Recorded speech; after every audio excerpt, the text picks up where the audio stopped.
नमस्कार दोस्तों, तो आप सब कैसे हैं। आप सबका स्वागत करते हैं हम अपने चैनल वंदना काव्या में। तो आप सब कैसे हैं बताने के लिए हमेशा की तरह कमेंट बॉक्स में जय श्री कृष्णा जरूर लिखिए। तो दोस्तों आज हम बात करते हैं अध्याय 7 के बारे में। दोस्तों भगवान श्री कृष्ण कहते हैं समय से पहले मिली चीज़ें अपना मूल्य खो देती है और समय के बाद मिली चीज़ें अपना महत्व खो देती है। तो हरे कृष्णा, आप सभी का दिन शुभ और मंगलमय हो। इससे पहले की कथा सुनने के लिए और अपना आशीर्वाद कमेंट्स के माध्यम से देने के लिए आप सबका बहुत बहुत धन्यवाद। आज सुनिए आगे की कथा। क्या आपने इससे पहले अरुणा वरुणा संगम के बारे में सुना है?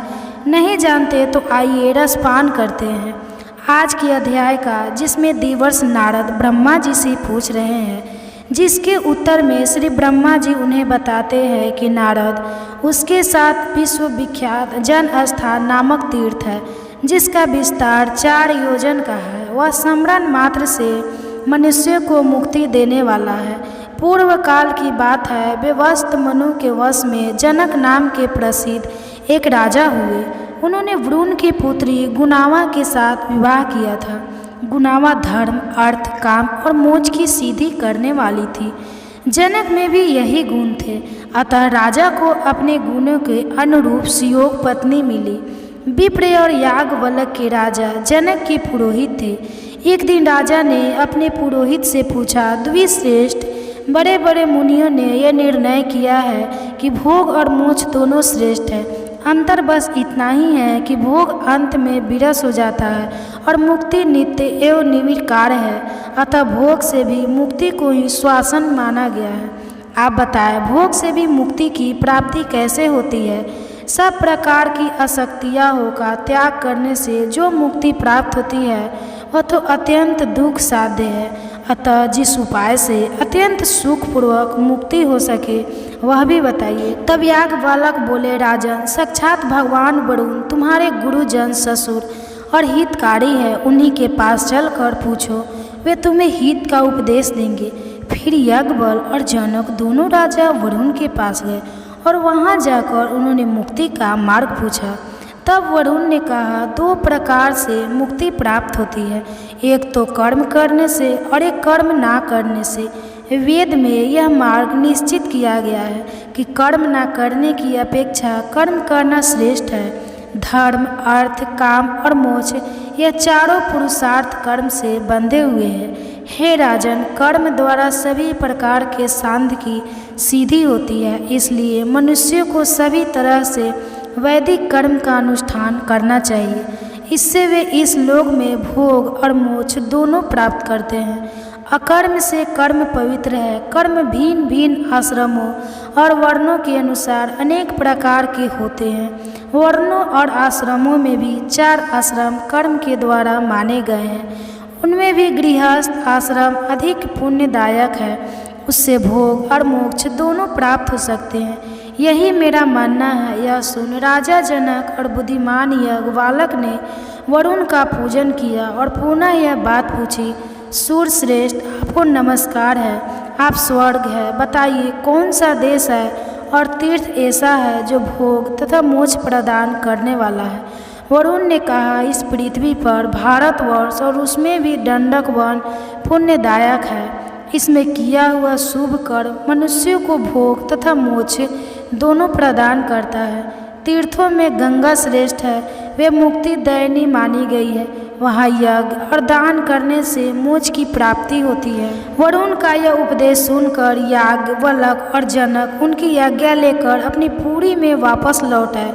फिर गंगा तीर्थ पर जाकर राजा जनक ने अश्वमेध यदि यज्ञ किए और विप्र याज्ञवल्क्य ने उन यज्ञों में आश्चर्य का कार्य किया। गौतमी गंगा के तट पर यज्ञ करने से राजा को मोक्ष की प्राप्ति हुई।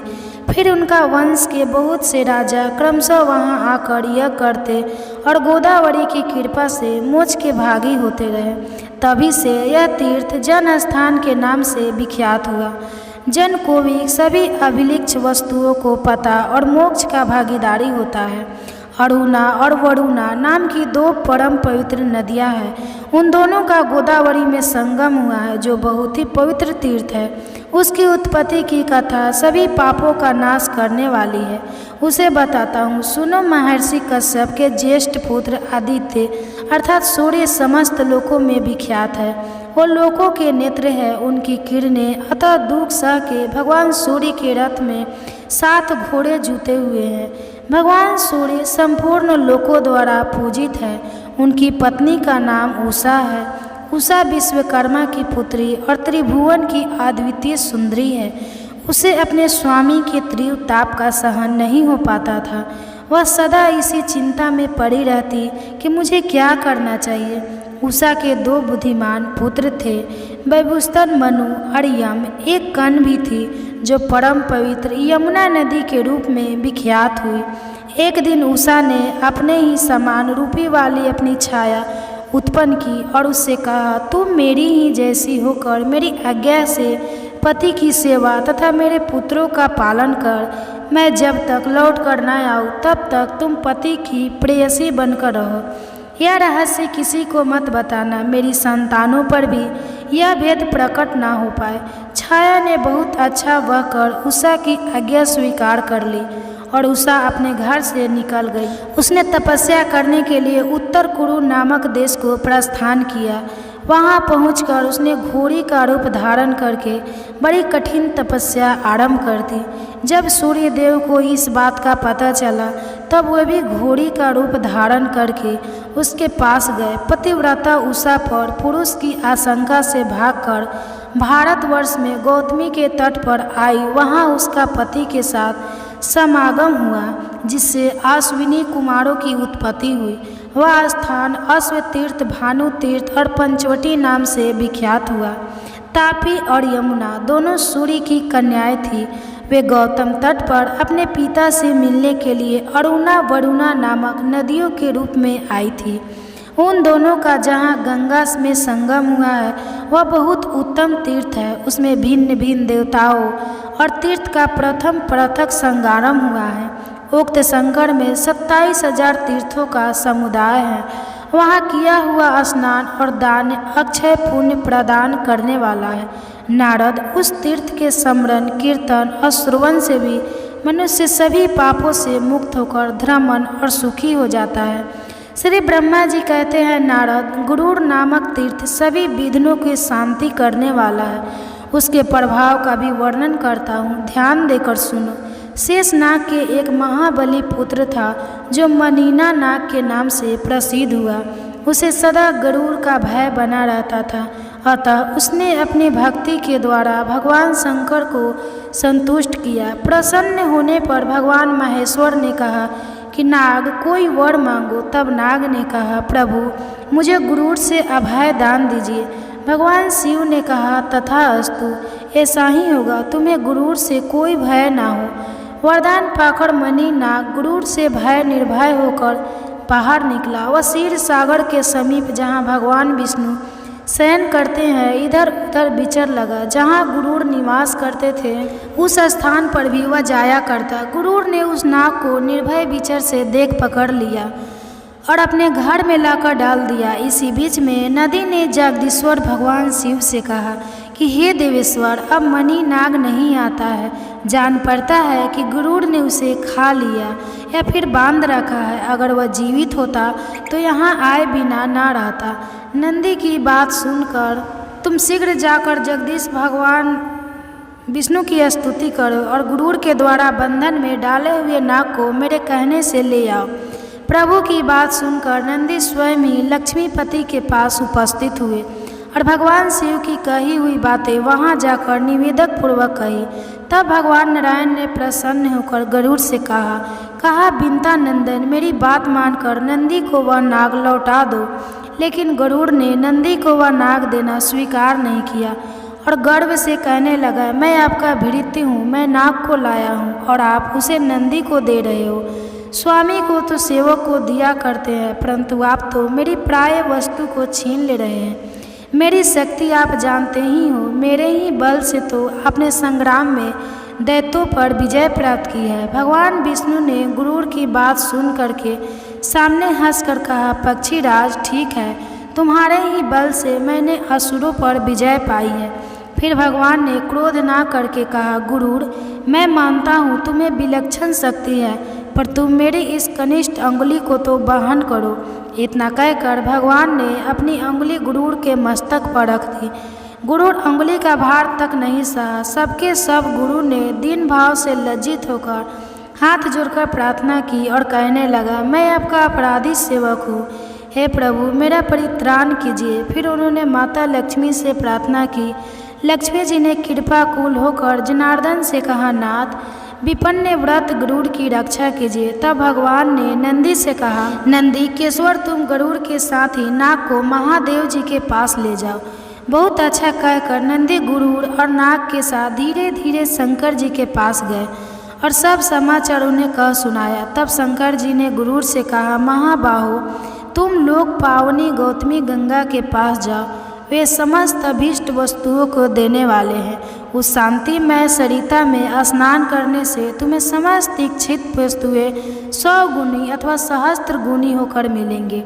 गरुड़ जो सभी प्रकार के पापों से तंद्रिप्त है, दुर्व से जिनका युद्ध नष्ट हो गया है, उन प्राणियों के लिए मनोवांछित फल प्रदान करने वाली है।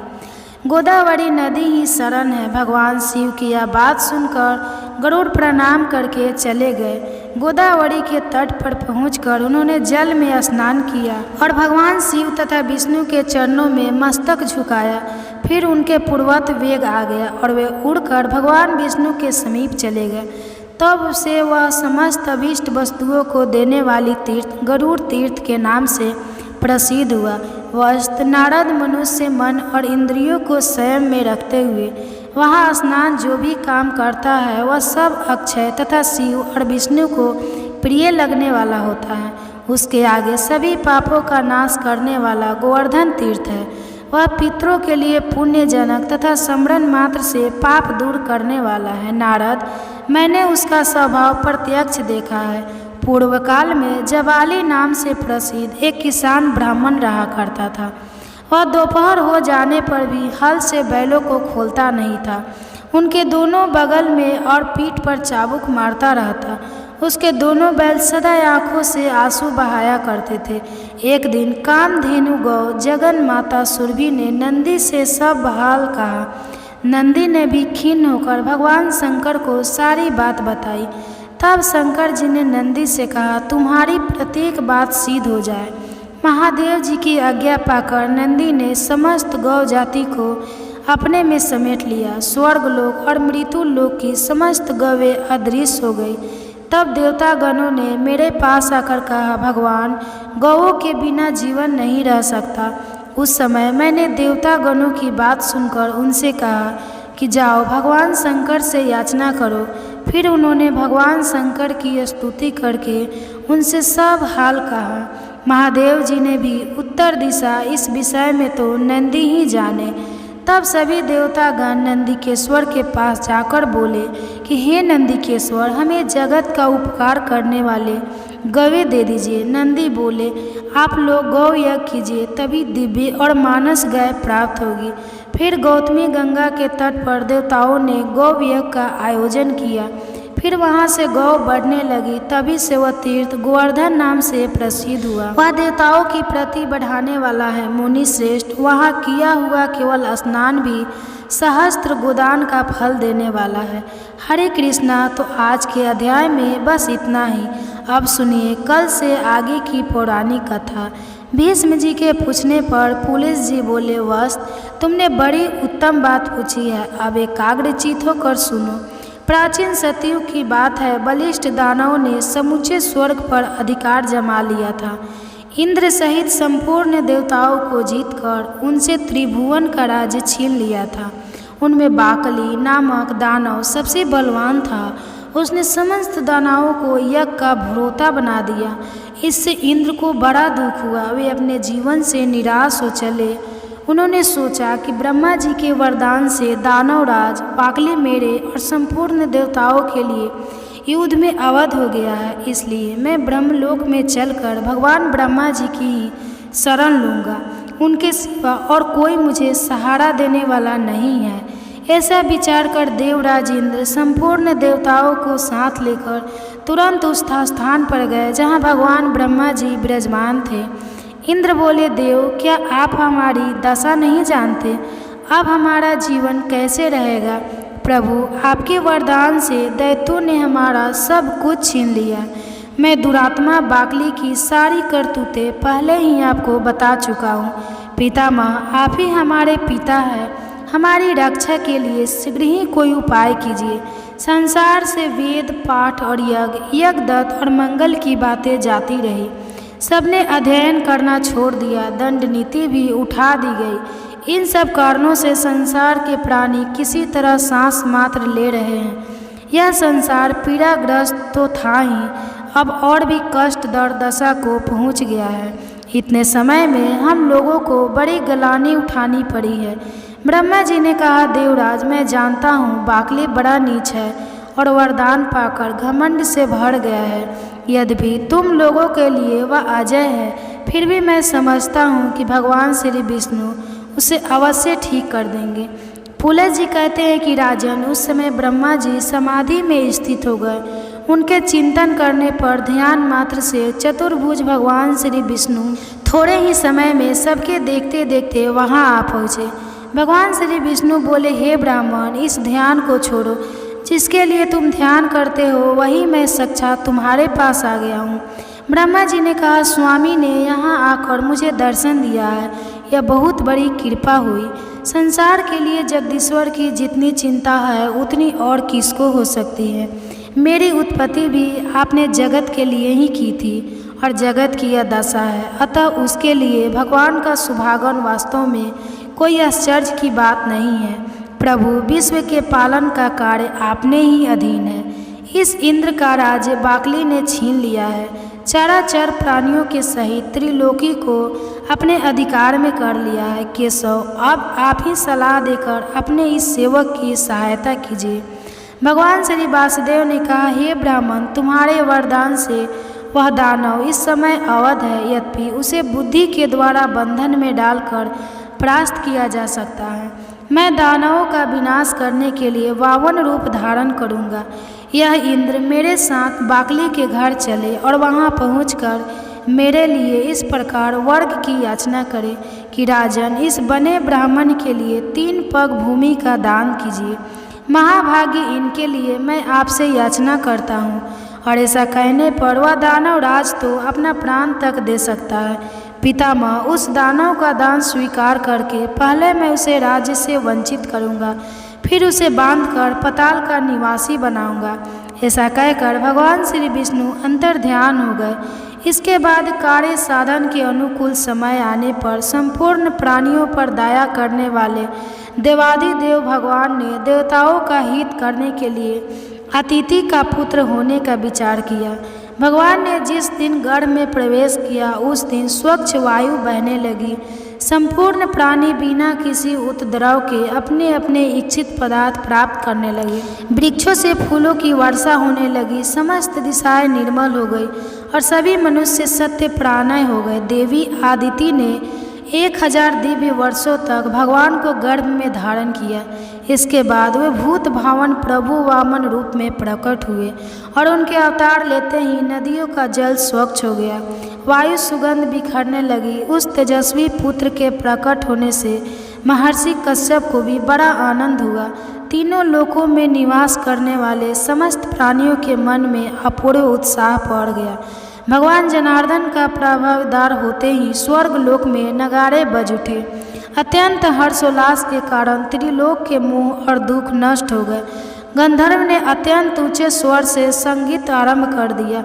कोई ऊंचे स्वर से भगवान की जय जयकार करने लगे, कोई अत्यंत हर्ष में भरकर जोर जोर से गर्जना करते हुए बारंबार भगवान के साधुवाद देने लगे और कुछ लोग जन्म, भय, बुढ़ापा और मृत्यु से छुटकारा पाने के लिए उनका ध्यान करने लगे। इस प्रकार यह संपूर्ण जगत सब ओर से अत्यंत प्रसन्न हो उठा।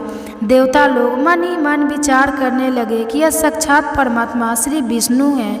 ब्रह्मा जी के अनुराग से जगत की रक्षा के लिए इन जगदीश्वर ने यह छोटा सा शरीर धारण किया है। यही ब्रह्मा, यही विष्णु और यही महेश्वर है देवता, यज्ञ और स्वर्ग सब कुछ यही है, इसमें तनिक भी संदेह नहीं है। यह संपूर्ण चराचर जगत श्री विष्णु भगवान से व्यापक है। ये एक होते हुए भी अलग अलग शरीर धारण करके ब्रह्मा के नाम से विख्यात है।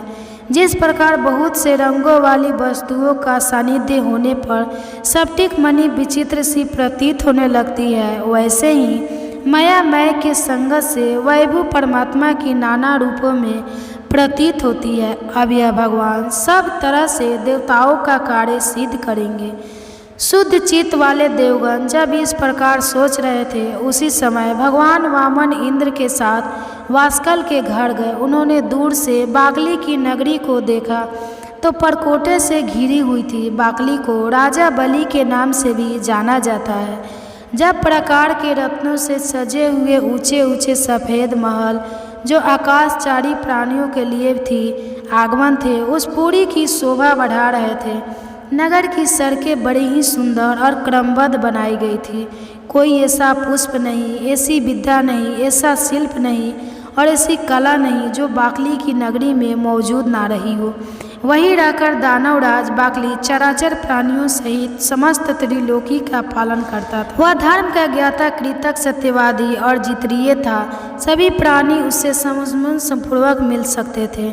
न्याय अन्याय का निर्णय करने में उसकी बुद्धि बड़ी ही कुशल थी। वह ब्राह्मणों का भक्त, शरणागत का रक्षक और दीन और अनार्थ पर दया करने वाला था। मन शक्ति, प्रभु शक्ति और उत्साह शक्ति, इन तीनों शक्तियों से वह संपन्न था। बड़ा धनी और बड़ा दानी था। वह धर्म, अर्थ, काम तीनों के साधन में संलग्न रहता था। बाकली त्रिलोकी का एक श्रेष्ठ पुरुष था। वह सदा अपनी नगरी में ही रहता था। उसमें देवता और दानवों के भी घमंड को चूर करने की शक्ति थी। ऐसे गुणों से विभूत होकर वह त्रिभुवन की समस्त प्रजा का पालन करता था। उस नवराज के राज्य में कोई भी अधर्म नहीं होने पाता था। उसकी प्रजा में कोई भी ऐसा नहीं था जो दीन, रोगी, अल्पायु, दुखी, मूर्ख, करूप, दुर्भाग्यशाली और अपमानित को इंद्र को आते देख दानवों ने जाकर राजा बाकली से कहा कि प्रभु, बड़े आश्चर्य की बात है कि आज इंद्र एक बौने ब्राह्मण के साथ अकेले ही आपकी पुरी में आ रहे हैं। इस समय हमारे लिए जो कर्तव्य हो उसे शीघ्र बताइए। उनकी बात सुनकर बाकली ने कहा कि दानवों, इस नगर में देवराज को आदर के साथ ले आना चाहिए। आज वे हमारे पूजनीय अतिथि है। पुलस जी कहते हैं, दानवराज वास्कली दानव से ऐसा कहकर फिर स्वयं इंद्र से मिलने के लिए अकेला ही राजमहल से बाहर निकल पड़ा और अपनी शोभा संपन्न नगरी की 7वीं पर जा पहुंचा। इतने में ही उधर से भगवान वामन और इंद्र भी आ पहुँचे। दानवराज ने बड़े प्रेम से उनकी ओर देखा और प्रणाम करके अपने को कृतार्थ माना। वह प्रसन्नता से भरकर सोचने लगा कि मेरे समान धन्य तो दूसरा कोई नहीं है, क्योंकि आज मैं त्रिभुवन की राज्य लक्ष्मी से संपन्न होकर देवराज इंद्र को याचन के रूप में अपने घर पर आया देखता हूँ। यह मुझसे कुछ याचना करेंगे। घर पर आए हुए इंद्र को मैं अपनी पत्नी, पुत्र, महल और अपने प्राण भी दे डालूंगा। फिर त्रिलोकी के राज्य तो बात ही क्या है। यह सोचकर उसने सामने आकर देवराज इंद्र को अंक में भरकर बड़े आदर के साथ गले लगाया और अपने राज्य भवन के अंदर ले जाकर अर्घ्य और आचमन आदि से उन दोनों का यत्नपूर्वक पूजन किया। इसके बाद बाकली बोला, इंद्र, आज मैं आपको अपने घर पर स्वयं आया देखता हूँ। इससे मेरा जन्म सफल हो गया, मेरी सभी मनोरथ पूर्ण हो गए। प्रभु, मेरे पास आपका किस उद्देश्य से आना हुआ, मुझे सारी बात बताइए। आपने यहाँ आने का जो कष्ट उठाया है, इसे मैं बड़े आश्चर्य की बात समझता हूँ। देवराज इंद्र कहने लगे, वास्कले, मैं जानता हूँ दान वंश के श्रेष्ठ पुरुषों में तुम सबसे प्रधान हो। तुम्हारे पास मेरा आना कोई आश्चर्य की बात नहीं है। तुम्हारे घर पर आए हुए याचक कभी खाली हाथ नहीं लौटते। तुम याचकों के लिए कल्प वृक्ष हो। तुम्हारे समान दाता कोई नहीं है। तुम प्रभु में सूर्य के समान हो, गंभीरता में सागर की समानता करते हो।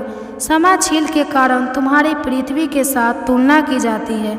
यह ब्राह्मण देवता वामन कश्यप जी के उत्तम कुल में उत्पन्न है। उन्होंने मुझसे 3 पग भूमि के लिए याचना की है किंतु वात्सल्य मेरा त्रिभुवन राज तो तुमने पराक्रम करके छीन लिया है। अब तो मैं निराधान और निर्धन हूँ, इन्हें देने के लिए मेरे पास कोई भूमि नहीं है। इसलिए मैं तुमसे याचना करता हूँ, याचक मैं नहीं, यह है दानव द्रोह, तो इन वामन जी को 3 पग भूमि दे दो। वाकली ने कहा, देवेंद्र आप भले पधारे, आपका कल्याण हो। जरा अपनी ओर देखिए तो सही, आप ही तो सबके परम आश्रय हैं।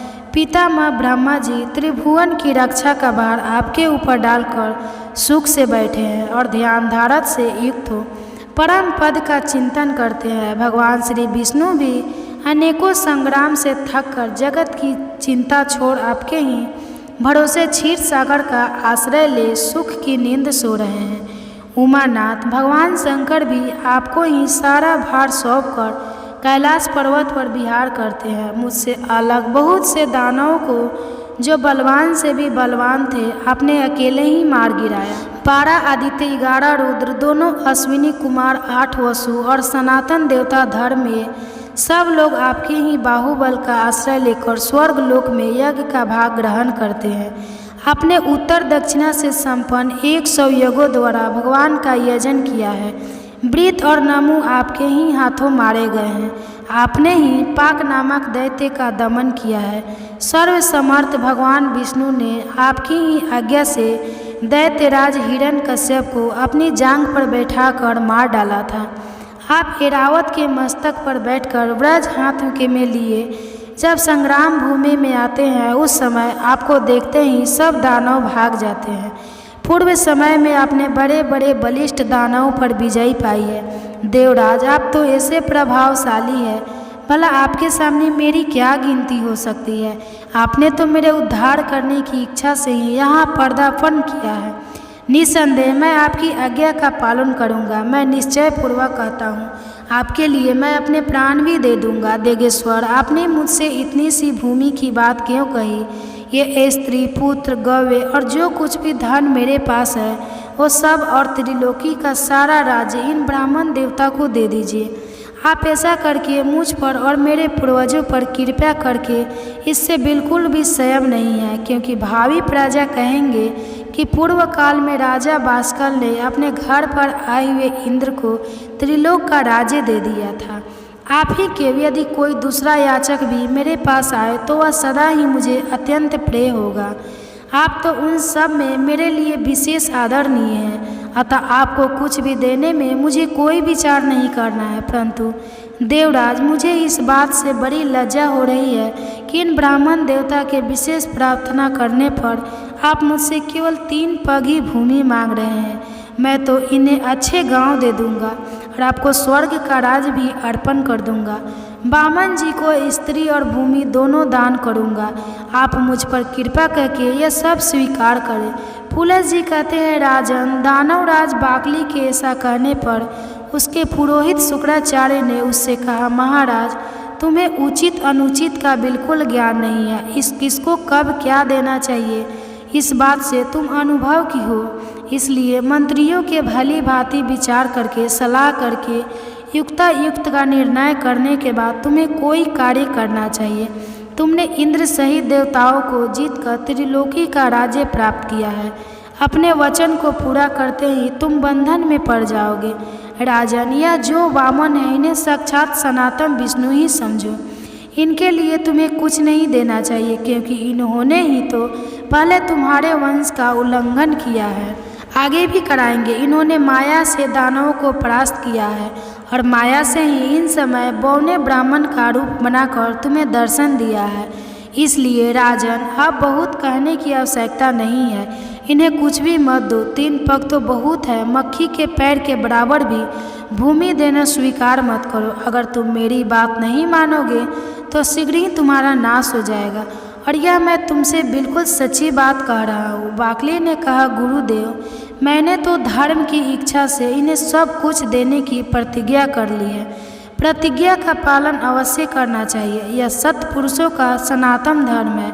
यदि यह भगवान विष्णु है और मुझसे दान लेकर देवताओं को समृद्धिशाली बनाना चाहते हैं, तब तो मेरे सामान्य धन्य दूसरा कोई नहीं होगा। ध्यान प्राग योनि निरंतर ध्यान करने रहने पर भी जिनका दर्शन जल्दी नहीं पाते, उन्होंने ही यदि मुझे दर्शन दिया है, तब तो इन देवेश्वर ने मुझे और सभी धन्य बता दिया। तो जो लोग हाथ में कुश और जल लेकर दान देते हैं, वे भी मेरे दान से सनातन परमात्मा भगवान विष्णु प्रसन्न हो। इस वचन के कहने पर मोक्ष के भागी होते हैं। इस कार्य को निश्चित रूप से करने के लिए मेरा जो दृढ़ संकल्प हुआ है, उसमें आपका उपदेश ही कारण है। बचपन में आपने एक बार उपदेश दिया था गुरुवर, जिसे मैंने अच्छी तरह अपने हृदय में धारण कर लिया था। वो उपदेश इस प्रकार था कि शत्रु भी यदि घर पर आ जाए तो उसके लिए भी कोई वस्तु अदेय नहीं है, उसे कुछ भी देने से कभी इनकार नहीं करना चाहिए। गुरुदेव, यही सोचकर मैंने इंद्र के लिए स्वर्ग का राज और वामन जी के लिए अपने प्राण तक के डाल का निश्चय कर लिया है। जिस दान के देने से कुछ भी कष्ट नहीं होता, ऐसा दान तो संसार के सभी लोग देते हैं। यह सुनकर गुरुजी ने लज्जा से अपना मुंह नीचा कर लिया। तब वास्कल ने इंद्र से कहा, देव, अपने मांगने पर मैं सारा पृथ्वी दे सकता हूँ। यदि इन्हें 3 ही पग भूमि देनी पड़े तो यह तो मेरे लिए लज्जा की बात होगी। इंद्र ने कहा, नवराज, तुम्हारा कहना सत्य है, किंतु इन ब्राह्मण देवता ने मुझसे 3 ही पग भूमि की याचना की है। इनको बस इतनी ही भूमि की आवश्यकता है और मैंने भी इन्हीं के लिए तुमसे याचना की है, इसलिए इन्हें यदि वर प्रदान करो। बाकली ने कहा, देवराज, आप वामन को मेरी ओर से 3 पग भूमि दे दीजिए और आप भी चिरकाल वहाँ सुख से निवास कीजिए। फूले जी कहते हैं, ऐसा कहकर वाकली ने हाथ में जल लेकर साक्षात श्री हरि मुझ पर प्रसन्न हो, ऐसा कहते हुए वामन जी को 3 पग भूमि दे दी। दानवराज के दान करते ही श्री हरि ने वामन रूप त्याग दिया और देवताओं के हित की इच्छा से संपूर्ण लोगों को नाप लिया। वे यज्ञ पर्वत पर पहुंचकर उत्तर की ओर मुँह करके खड़े हो गए। उस समय दानव लोग भगवान के बाएं चरण के नीचे आ गए। तब जगदीश्वर ने अपना पग सूर्य लोक में रखा और दूसरा ध्रुव लोक में। फिर अद्भुत कर्म करने वाले भगवान ने तीसरे पग से ब्रह्मांड पर आघात किया। अनेक अंगूठे के आगे भाग से लंघ कर ब्रह्मांड कटा फूट गया, जिससे बहुत सारा जल बह निकला। उसे ही भगवान श्री विष्णु के चरणों से प्रकट होने वाली वैष्णवी नदा गंगा बहने लगी। गंगा जी अनेक कारणवश भगवान श्री विष्णु के चरणों से प्रकट हुई है। उनके द्वारा चराचर प्राणियों सहित समस्त त्रिलोकी व्यापत है। इसके बाद भगवान श्री वामन ने वाकली से कहा, राजन, मेरे 3 पग पूर्ण करो। वाकली ने कहा, भगवान, आपने पूर्व समय में जितनी बड़ी पृथ्वी बनाई थी, उससे मैंने कुछ भी छुपाया नहीं है। पृथ्वी छोटी है और आप महान हैं। मुझ में सृष्टि उत्पन्न करने की शक्ति नहीं है, जिससे कि दूसरी पृथ्वी बनाकर मैं आपके 3 पद पूर्ण कर सकूं। देव, आप जैसे प्रभु की इच्छा शक्ति ही मनवांछित कार्य करने में समर्थ होती है। सत्यवादी बाकली को निरिंत जानकर भगवान श्री विष्णु बोले, दानवराज, बोलो, मैं तुम्हारी कौन सी इच्छा पूर्ण करूं? तुम्हारा दिया हुआ संकल्प का जल मेरे हाथ में आया है, इसलिए तुम वर पाने के योग्य हो, वरदान के उत्तम पात्र हो। तुम्हें जिस वस्तु की इच्छा हो मांगो, मैं उसे दूंगा। वाकली ने कहा, देवेश्वर, मैं आपकी भक्ति चाहता हूँ।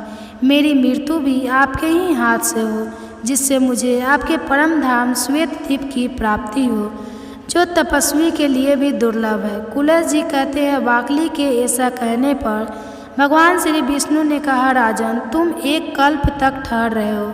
जिस समय वारा रूप धारण करके मैं रसातल में प्रवेश करूंगा, उसी समय मैं तुम्हारा वध करूंगा। इससे तुम मेरे रूप में लीन हो जाओगे। भगवान के ऐसे वचन सुनकर वह दानव उनके सामने से चला गया। भगवान श्री भी उसे त्रिलोकी का राज्य छीनकर अंतर ध्यान हो गए। वाकली पाताल लोक का निवासी होकर सुखपूर्वक रहने लगा। बुद्धिमान इंद्र तीनों लोकों का पालन करने लगे। यह जगत गुरु भगवान श्री विष्णु के वामन अवतार का वर्णन है। इसमें श्री गंगा जी के प्रादुर्भाव की कथा भी आ गई है। यह प्रसंग सभी पापों का नाश करने वाला है।